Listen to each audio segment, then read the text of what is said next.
Why the stock market keeps plunging. The financial markets are coming to grips with the Federal Reserve's policy change, as geopolitical factors complicate the outlook for the global economy. Head-spinning volatility.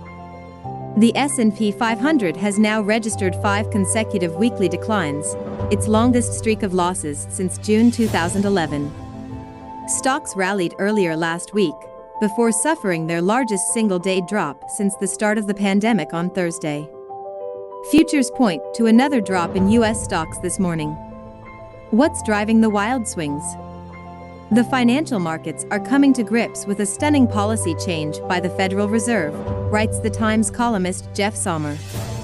Markets have become so accustomed to the Fed's loose monetary policy of the past 2 decades that investors don't know how to react now that the central bank is pulling back and trying to slow the economy. This is a very big change, and the markets are having trouble processing it, said Robert Dent, senior U.S. economist for Nomura Securities. Adding to the uncertainty are continued lockdowns in China, surging inflation, supply constraints, and a spike in oil prices. That has complicated the outlook for the global economy, though some Wall Street forecasters remain optimistic. In a research note published yesterday, Goldman Sachs said that it forecasts a recovery in major equity indexes.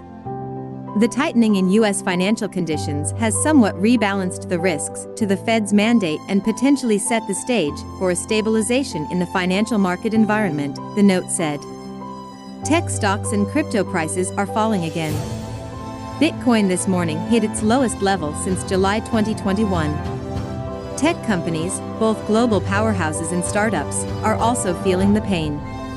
Share prices for Netflix, Meta, and Peloton are all down substantially this year.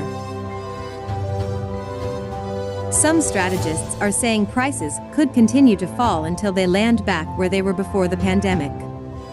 For tech stocks, that would be a further 25% drop. For crypto, it could be a plunge of more than 60%. With some tech companies freezing hiring or laying off employees, investors are split.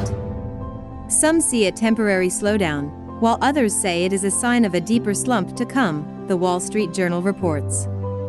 Elon Musk, on the other hand, has told investors that Twitter could quintuple its revenue by 2028. If this video was useful for you, please support our channel with a like and subscription. Thank you very much for watching.